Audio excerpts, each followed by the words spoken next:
तो सबसे पहले इस सृष्टि में प्रकट हुए सनक, सनंदन, सनातन, सनत कुमार।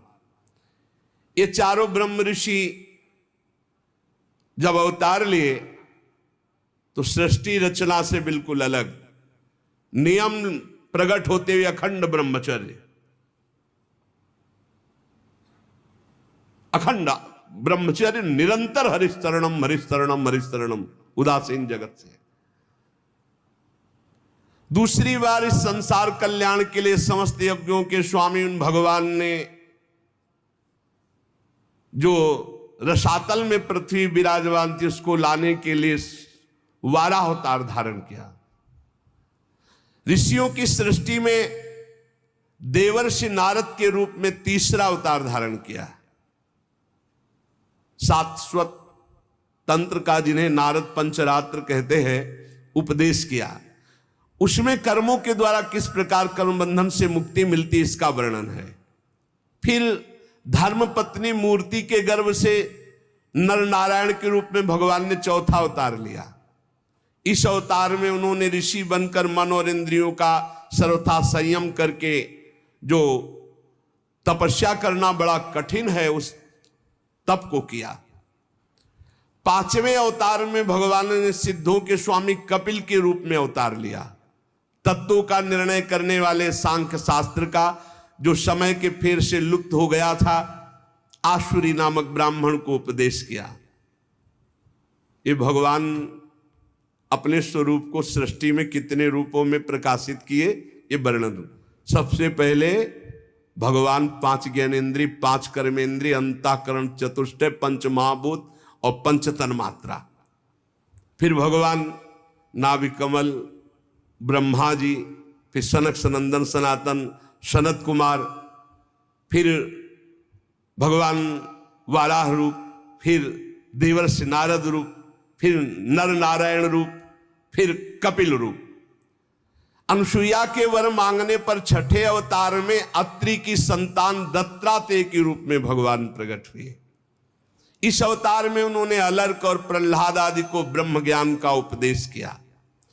सातवीं में रुचि प्रजापति की आकुति नामक पत्नी से यज्ञ के रूप में भगवान ने अवतार ग्रहण किया और अपने पुत्र याम आदि देवताओं के साथ स्वयंभू मनवंतर की रक्षा की। राजा नाभ की पत्नी मेरु देवी के गर्भ से ऋषभ भगवान के रूप में अवतार हुआ, जिनके पुत्र भरत जी, जो जड़ भरत जी कहलाए गए। ये 8वां अवतार भगवान का ऋषभ देव के रूप में। इस रूप में परमहंसों का वह मार्ग जो सभी आश्रमियों के लिए वंदनीय है, स्वयं ऋषभ रूप धारण करके दिखाया। करके ऋषियों की प्रार्थना से 9वीं बार वे राजा पृथु के रूप में अवतीर्ण हुए। शौनकादि ऋषियों, इस अवतार में उन्होंने पृथ्वी से समस्त औषधियों का दोहन किया। ये अवतार सबके लिए बड़ा कल्याणकारी हुआ। चाक्षुष मनवंतर के अंत में जब सारी त्रिलोकी समुद्र में डूब रही थी, तब भगवान ने मत्स्यावतार धारण किया, जो 10वां अवतार है। पृथ्वी रूपी नौका पर बैठाकर अगले मनवंतर के अधिपति वैवस्वत मनु की रक्षा की। फिर भगवान ने जिस समय देवता और दैत्य समुद्र मंथन कर रहे थे, उस समय 11वां अवतार धारण किया, कच्छप रूप, जो मंदराचल को अपनी पीठ पे धारण किया। फिर उसी समुद्र मंथन में 12वीं बार धनवंतरी के रूप में अमृत कलश लेकर समुद्र से प्रकट हुए। फिर वही उसी समय 13वीं बार मोहिनी रूप धारण करके दैत्यों को मोहित करके देवताओं को अमृत पान कराया। फिर भगवान ने जो 14वीं बार अवतार लिया, वो बड़ा ही भयंकर रूप था, नरसिंहावतार।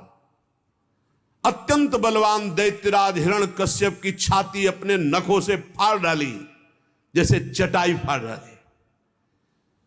प्रहलाद जी को सताने के कारण बहुत आवेश में भगवान बड़ा भयंकर रूप, सब कांप रहे थे एक दहाड़ में, ऐसा नरसिंह रूप। 15वीं बार वामन का रूप धारण करके भगवान दैत्यराज बलि के यज्ञ में गए। अंदर से चाहते थे त्रिलोकी का राज्य, परंतु मांगी उन्होंने केवल 3 पग पृथ्वी। भगवान का 16वां अवतार हुआ परशुराम अवतार। जब देखा कि ये दुष्ट स्वभाव वाले राजा लोग धर्मद्रोही है, मनमानी आचरण कर रहे, तब क्रोधित होकर 21 बार इन धर्म विरोधी स्वभाव वालों का विनाश किया। 21 बार। इसके बाद 17वें अवतार में सत्यवती के गर्भ से पराशर जी के द्वारा वे श्री कृष्ण द्वैपायन भगवान व्यासदेव जी के रूप में अवतीर्ण हुए। उस समय लोगों की समझ और धारणा शक्ति कम देखकर आपने वेद रूप वृक्ष की कई शाखाएं बना दी। 18वीं बार देवताओं का कार्य संपन्न करने की इच्छा से राजा राम के रूप में भगवान ने अवतार धारण किया, जिसमें समुद्र पर सेतु बांधना, रावण वध, बड़ी मंगलमयी लीलाएं भगवान मर्यादा पुरुषोत्तम श्री रामचंद्र जी ने की। 19वें और 20वें अवतार में यदुवंश में बलराम और श्री कृष्ण के नाम से भगवान का अवतार हुआ। इसके बाद कलयुग आ जाने पर मगध देश बिहार में देवताओं के द्वेषी दैत्यों को मोहित करने के लिए अजन के पुत्र रूप में भगवान का बुद्धावतार। उस समय कह रहे कि होगा तो हो गया है। इसके भी बहुत पीछे बाद जब बिल्कुल कलयुग का अंत होना होगा, जब सब लुटेरे हो जाएंगे, कोई किसी का रक्षक नहीं, सब मतवादी आचरण, तो विष्णु यश नामक ब्राह्मण के घर कल्कि के रूप में भगवान अवतीर्ण होंगे। यहां 22 अवतारों की गणना की गई, परंतु भगवान के 24 अवतार प्रसिद्ध हैं। कुछ विद्वान 24 की संख्या यूं पूर्ण करते हैं। रामकृष्ण के अतिरिक्त 20 अवतार तो उपयुक्त हैं ही, शेष 4 अवतार भगवान श्री कृष्ण के ही अंश हैं। स्वयं श्री कृष्ण तो पूर्ण परमेश्वर हैं, वे अवतार नहीं अवतारी हैं, अतः श्री कृष्ण को अवतारों की गणना में नहीं गिनते। उनके 4 अंश, एक तो केश का अवतार, दूसरा सुतपा तथा प्रश्नि पर कृपा करने वाला अवतार, तीसरा संकर्षण और चौथा परब्रह्म। इन चारों अवतारों से विशिष्ट 5वें साक्षात भगवान वासुदेव। दूसरे विद्वान ऐसा मानते हैं कि 22 अवतार तो प्रयुक्त हैं, इनके अतिरिक्त 2 अवतार और हैं, हंसावतार और हयग्रीव अवतार। ऐसे भगवान के 24 अवतार होते हैं। शौनकादि ऋषियों, जैसे अगाध सरोवर से हजारों छोटे छोटे धाराएं निकलती है, वैसे ही भगवान श्री हरि के असंख्य अवतार और होते हैं, जिनका वर्णन है असंख्य। वो अपने भक्त के लिए कभी कोई अवतार धारण कर सकते हैं। जैसे द्रौपदी के लिए चीर अवतार धारण किया, कहां लिखा है? द्रौपदी के लिए चीर अवतार तो 24 में थोड़ी है। बोले असंख्य अवतार, जब जरूरत पड़े भक्त के लिए तब वो तुरंत अवतार धारण करते हैं, अंतर ध्यान हो जाते हैं। जैसे अगाध सरोवर से छोटे छोटे बहुत सी धाराएं निकलती है, ऐसे भगवान श्री हरि के असंख्य अवतार हैं। ऋषि, मनु, देवता, प्रजापति, मनु पुत्र और जितने भी महान शक्तिशाली वे सब के सब भगवान के ही अंश हैं।